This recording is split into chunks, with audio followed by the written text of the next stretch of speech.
What is going on, Bushwhackers? My name is Keith. I'm a Salty Bushwhacker. And what you got in front of you here is a Gator Gill hookah rig. This is Steve Short. He's an entrepreneur that created this thing. He's located in Hernando County, where we're at. And I got this from him strictly for this summer. I purchased it for him, and I can't wait to use it out here because this thing is just so cool. This is a 12-volt hookah rig, which means it just runs off a battery.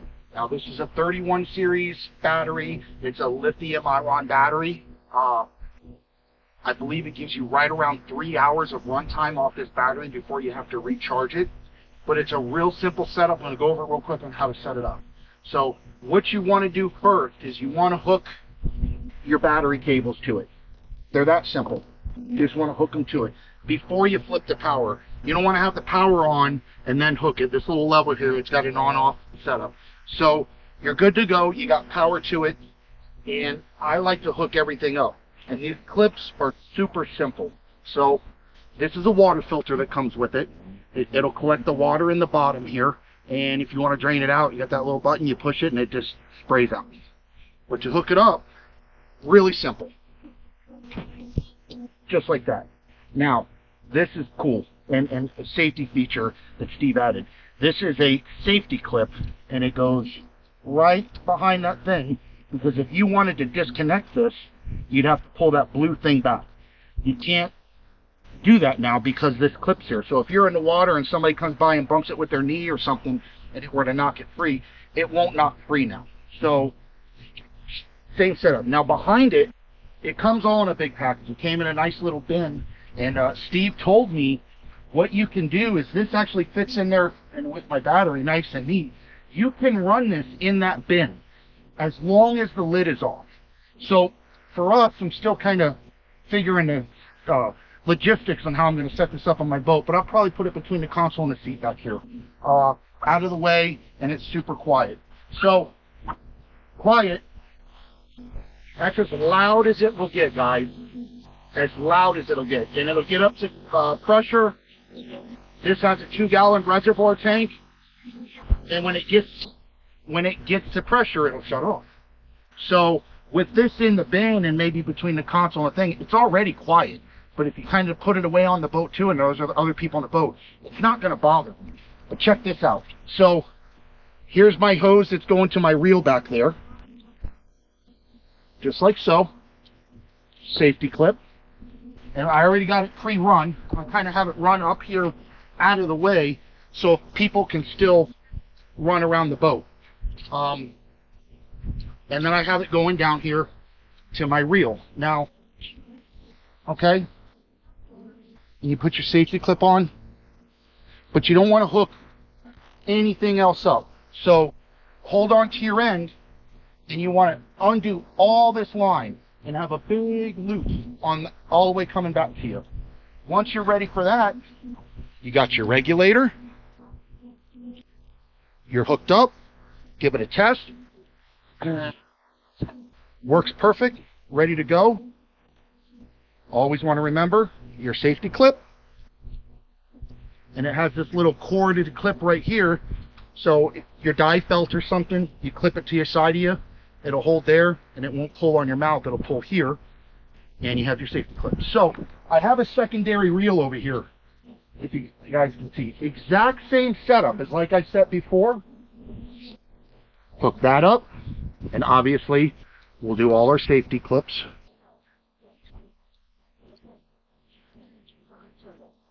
Like so.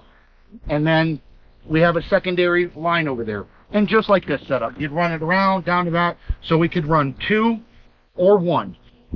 But up to 3 hours runtime with 2 people breathing. And we're going to package all this stuff up, get out in the water, and see how it works underwater. So stand by. I'm going to have my daughter hook it up and show you how to do it, and just how to say it. So we have our filter there, and then here's the connection. And you pop that in there. The safety clip. That's the easiest setup that I've found so far.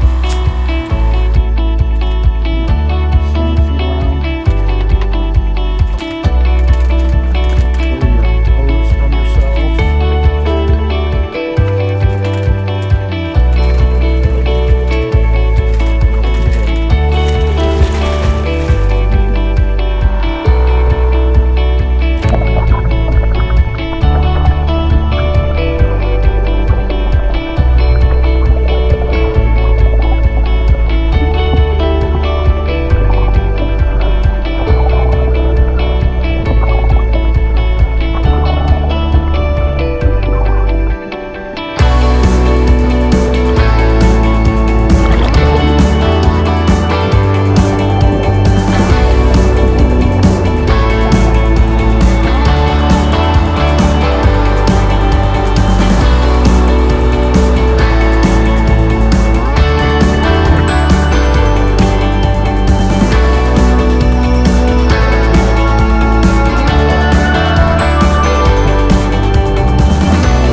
got it rolled up nice and neat. And this is something else that I'm learning. You want to reel it up really fast just to get through everything, but it's the way to do this is take your time, and I'm not going to torture you by making you watch this whole thing, but get it real tight. And I just take my time and get this real tight as I'm wheeling it up, and it makes it load so much better, and not only that, unload so much better. And what we've been doing is, when the girls get in the water, I've been letting out about 20 feet a line, let them get in the water, let them get situated, and when they start to go down and pick a direction that they're going, I can regulate everything with both these reels right here, letting the rest of the line out, making sure they're not pulling it tight and jerking it too hard or anything, because you don't want to do that. But this is such something else that I've learned, a game changer. Just loading this nice and smooth and tight, and just systematically, just a nice roll, just back and forth, kind of like a level wind. Okay guys, Gator Gill Hookah diving rigs. I've used it this whole summer, and down here in the Keys with my family and friends, and we've gave it a real good workout, and man, 10 out of 10. I'm very impressed with it. But I want to go over some of the things that I've learned as dealing with it, some of the things that helped me, maybe not necessarily dislike, but what made me set this up differently on my boat, because there is a little bit of a learning curve. One, we'll start over here. Here's your reels. So if you have a 2 setup or a 1 setup system, these reels, how I set them on my boat made a difference. First of all, initially I set them out on the gunnel. Well, that didn't really work out too well. Once I put it on my leaning post right out where you can control it as leave, that made a difference as far as the setup on the boat. Here's the regulators that go with it. Really nothing special about them. They worked really good. I have nothing to say other than that, then they work with them. The kit you buy, sometimes I believe he has batteries, sometimes they don't, but this is a 100 amp hour lithium ion battery, and this will give you about 3 hours of run time. That's about it. And that was another thing.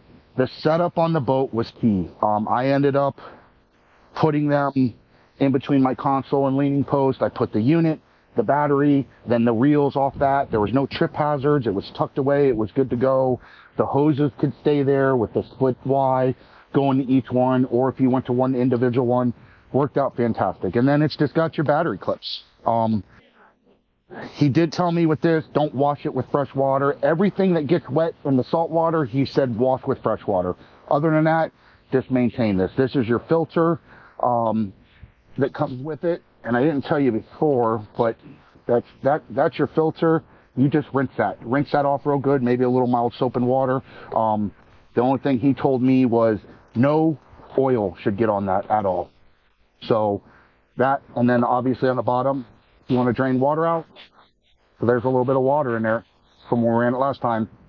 It drains the water out. And then the unit itself, key factor. Hook your terminals up to your battery, get everything set up, then flip it on. You don't want to have it on and then connect it to your terminals because it could spark. Other big thing I learned is with both these reels out at the same time and 2 people on it, you saw in the video my daughter and her friend using it, 20, 28 feet of water, 30 foot of water, they were fine. Me and another person, I'm a big dude, if you're gonna use a lot of tidal volume when you're breathing, like sucking in a lot of air, somebody like me and another big person, you're gonna be reaching the capacity of this machine, and you might not get the air that you want. So if you're a big guy and have another big guy, you might have to go solo. With my kids or 2 big guys in shallower water, it worked fine. So keep that in mind as far as when using it. But other than that, guys, I just want to say this unit is definitely something that I want on my boat in the future, and I will always have on my boat. My family scuba dives. My daughter loves scuba diving, and literally there were 3 times where she got out of the water and said, I almost like this better than scuba diving in some aspects, because I don't have the heaviness on me. I don't have this. It has its own type of setup, but there's a lot of freedom underwater with it. So check Gator Gill out. It's right here, gatorgillunit.com. I'm going to put the link down in my description. This is something that I think I will always have on my boat, or at least when I'm on vacation to have to utilize it makes for a fun day. So I will put all their information in the description. Thanks for watching, guys. If you have any questions, please leave them in the remarks. And remember, salty bushwhacker, it's a way of living.